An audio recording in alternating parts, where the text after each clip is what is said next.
If someone damaged you on purpose, I want you to hear me clearly. This wasn't a mistake. This wasn't a moment of weakness. It was a decision, and decisions have meaning. A person who chooses to break you with intention isn't confused. They hate you deeply, and they want you to feel it. Now, the real question isn't about why they did it. The real question is, what will you do about it? When someone causes intentional harm, it reveals far more than just a moment of cruelty. It exposes a deeper psychological state, contempt. Contempt is not just anger or dislike. It's the belief that the other person is beneath consideration, unworthy of empathy, or even less than human.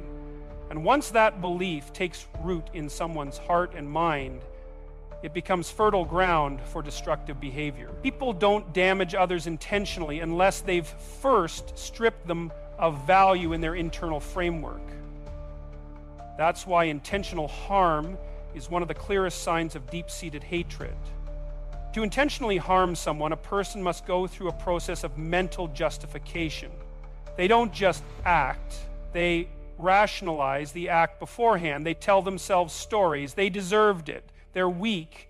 They'll never change. They brought this on themselves. These internal narratives are not innocent. They're weapons crafted in thought before they ever strike in reality. And what fuels these narratives is contempt, a cold dismissal of another person's dignity and worth. Anger might come and go, but contempt lingers. It festers. It builds a narrative of superiority in which the other person becomes a target for humiliation or destruction. This mindset is fundamentally dangerous because it severs the ties of human empathy. When you no longer see someone as worthy of compassion or understanding, it becomes far easier to justify doing them harm. That harm might be verbal, psychological, reputational, or even physical, but in every form, it is rooted in the same seed. The person has been devalued in the mind of the attacker.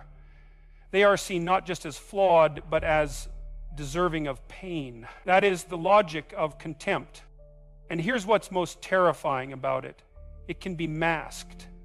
Contempt doesn't always look like rage or open hostility. Sometimes it comes dressed as passive aggression, silence, sabotage, or false concern.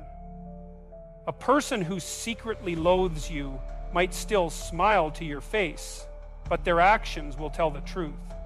The manipulation, the subtle cruelty, the sabotage behind the scenes, those are signs of a deeper moral rot. Because contempt doesn't always seek justice, it seeks destruction. And it doesn't necessarily want to be caught. It wants to harm while remaining untouchable. When someone has reached that place where they can willfully cause damage and still sleep at night, you're not dealing with a momentary lapse in judgment. You're dealing with a conscious decision to harm. And that decision doesn't happen in a vacuum. It's built on a foundation of contempt, layer by layer, thought by thought. By the time the damage is done, the person doing it has already convinced themselves that you deserved to be broken. Intentional harm is not a random event. It's a reflection of how someone truly sees you, or rather, how they don't.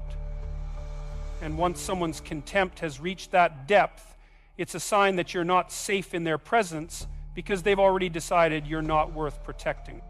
Manipulation is one of the most deceptive and damaging forms of betrayal because it is rarely impulsive.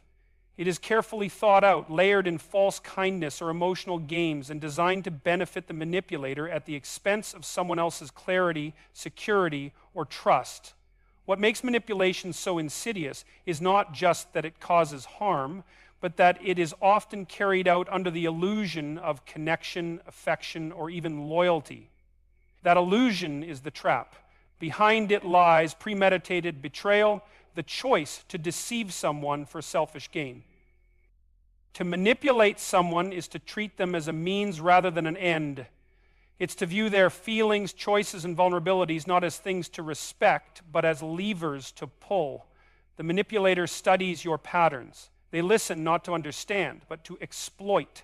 They observe what moves you, what makes you hesitate, what you fear losing, and then they construct a plan to push those emotional buttons. That kind of strategy is not accidental. It's calculated. It takes time, effort, and most importantly, a willingness to violate the moral boundary that separates influence from control. Manipulation starts small. It often begins with subtle distortions of reality, gaslighting, guilt-tripping, selective honesty, or emotionally loaded silence. The manipulator tests the waters, watching how far they can go. And if there's no resistance, if the target begins to doubt themselves, they go deeper. Each act builds on the last. The victim starts to lose their sense of independence. Decisions become harder. Self-trust erodes. And through it all, the manipulator maintains their mask of concern, love, friendship, or authority. That mask is essential. Without it, the manipulation would be obvious. But with it, the betrayal is hidden and therefore more devastating. The reason manipulation qualifies as betrayal is because it violates an unspoken agreement in human relationships, the expectation of honesty, or at the very least, transparency. When someone pretends to support you while secretly steering you for their own advantage, they are breaking that bond. And they know it. They may justify it to themselves, I'm doing this for their own good, or they wouldn't understand if I told them the truth. But those are just excuses. Deep down, they understand that manipulation involves choice. It's not something that just happens. It requires intention, and that intention makes it personal. There's an arrogance in manipulation, a belief that the other person is too naive to notice or too weak to resist. That arrogance is often what eventually exposes the manipulator. But by the time the truth comes out, damage has usually already been done. Trust is broken.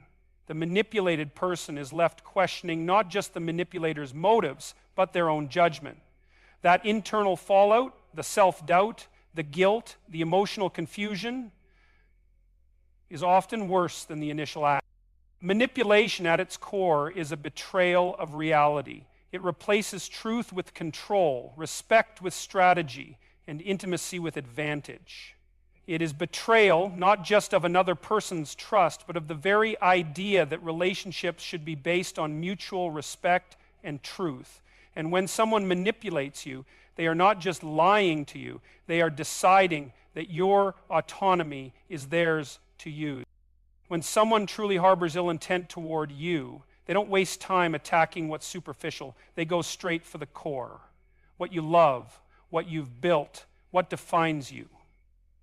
They target what you value most because they understand, either consciously or instinctively, that the greatest damage is done not by physical force, but by emotional precision. This is not a random act of cruelty. It's an intentional effort to unmake you from the inside out. And that's what makes it so destructive. People who act from hate or deep resentment know that to hurt you effectively, they must strike at the things that give your life meaning. That could be your family, your career, your sense of purpose, your faith, or your self-respect. They look for what anchors you, and then they chip away at it. Not because it's easy, but because it's effective.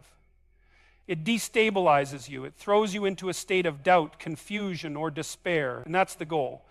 They don't want to just wound you. They want to unravel you. This kind of attack is often strategic and emotional. If you value loyalty, they betray you. If you value honesty, they lie convincingly. If you value reputation, they smear it. And often, they don't do it loudly. They operate in shadows through whispers, small actions, and subtle sabotage. They understand that if they can get to what you care about most, they don't need to scream or lash out. They just need to touch the right nerve. The psychological impact of this kind of targeting is profound. It forces you to question your own values. You may begin to wonder, why did I care so much? Was I too vulnerable? Should I stop trusting people? These are natural reactions, but they're also part of the damage. The attacker wants you to not only suffer the loss of what you love, they want you to lose your belief in loving anything at all. That's when they win. The most chilling part is that this tactic often comes from people who are or were close to you. Strangers don't usually have access to your most valued areas of life, but those who know you intimately, who have seen what you cherish, are in the perfect position to exploit it. That makes